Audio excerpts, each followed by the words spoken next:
Hmm hmm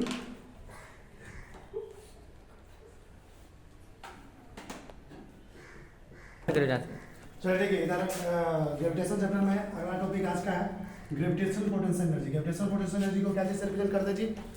capital you से। क्या चीज से? कैपिटल यू से। ग्रेविटेशनल पोटेंशियल एनर्जी को पढ़ने जा रहे हैं, पूरा क्लियर देखो। The gravitational potential energy of a particle situated at a point in some gravitational field is defined as the amount of work required to bring it from infinity to that point without changing its kinetic energy। किसी भी पहले बात तुमको पता, मास बराबर कोई body अपने तरफ चारों तरफ क्या क्रिएट करता है? Gravitational field. उस ग्रेविटेशनल फील्ड में जैसे देखो ये m मास का कोई पूरा बॉडी है, यहाँ पे एक दूसरा मास का बॉडी है स्मॉल m मास का, समझ में आ रहा है? और इस m मास से स्मॉल m मास के बीच में कितना डिस्टेंस है? Small r। कितना डिस्टेंस है? यहाँ भी देखो एक मास लगी m1, दूसरा m2, दोनों के बीच में कितना डिस्टेंस है? Small r। तो एक कर रहा है कि ग्रेविटेशनल पोटेंशियल एनर्जी किसी भी पार्टिकल का किसी पॉइंट पे सिचुएटेड है किसी ग्रेविटेशनल फील्ड में, उसको कैसे परिभाषित करेगा? तो कह रहा है amount of work done required to bring it from infinity to that point. कह रहा है इन्फिनिटी से, इन्फिनिटी समझता अनंत, अनंत से किसी पार्टिकल को, जैसे हमको इस पॉइंट पे, जैसे ये जो पॉइंट है ना, इस पॉइंट में हमको क्या निकालना है? Gravitational potential energy. तो इस पार्टिकल को इन्फिनिटी से लाने के लिए, कहाँ से लाने के लिए? इन्फिनिटी से लाने के लिए यहाँ तक लाने में जितना एक्सटर्नल एजेंट के द्वारा वर्क करना पड़ेगा, वर्क समझता है ना, वर्क करना पड़ेगा बिना काइनेटिक एनर्जी को चेंज किए, तो वही इस पॉइंट का क्या कहलाएगा? Gravitational potential energy. क्या कहलाएगा?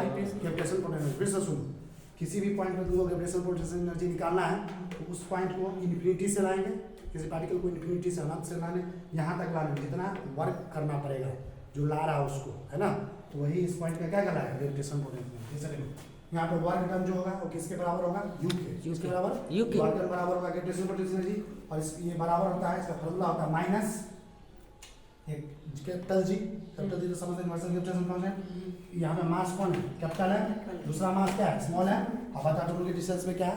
स्मॉल है। वर्क डन किसके बराबर होगा? ग्रेविटेशनल पोटेंशियल यू के। किसके बराबर? Minus capital G into capital M into small M बटा कैपिटल जी क्या है? Gravitational potential universal gravitation constant.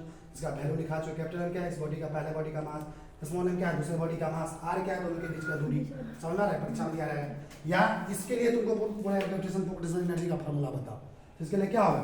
m1 और m2 है, इसी को देखो कैसे लिखेंगे? कैपिटल यू बराबर क्या होगा? Minus capital G, capital M की जगह क्या लेंगे? m1 ए, दूसरा मास कौन है? m2, तो माइनस कैपिटल जी m1 इंटू m2 अपन ना क्या होगा? r। यहाँ पे माइनस साइन जो आया ये क्या बताता है? Here negative sign shows that bondedness of the two bodies। कह रहा दो बॉडी एक दूसरे से बॉन्डेड है ना, मतलब उस बॉन्डेडनेस को रिप्रेजेंट करता है नेगेटिव साइन। समझ में आ रहा? आगे देखो, इट इज स्केलर क्वांटिटी। तुमसे पूछेगा ग्रेविटेशनल पोटेंशियल एनर्जी स्केलर होता है कि वेक्टर होता है? स्केलर होता है। इसको मैग्नीट्यूड की जरूरत पड़ता है। इसका ऐसा मात्रा क्या होता है? जूल, जिसको कैपिटल जी से रिप्रेजेंट करते हैं। इसका डायमेंशन देखो, ग्रेविटेशनल पोटेंशियल एनर्जी है, दुनिया का कोई भी एनर्जी हो, कोई भी एनर्जी हो, एनर्जी का डायमेंशन हमेशा ml²t-2 होता है। कितना होता है? ml²t-2 का डायमेंशन पहले बता चुके हैं, m1 l²t-2। कोई भी एनर्जी जो पहले बताया वो। इधर देखो, यहाँ पे मान लो एक बॉडी है, पूरा बॉडी कितना मास का है? कैपिटल एम का। यहाँ सेंटर से यहाँ तक का दूरी क्या ली है? Capital are.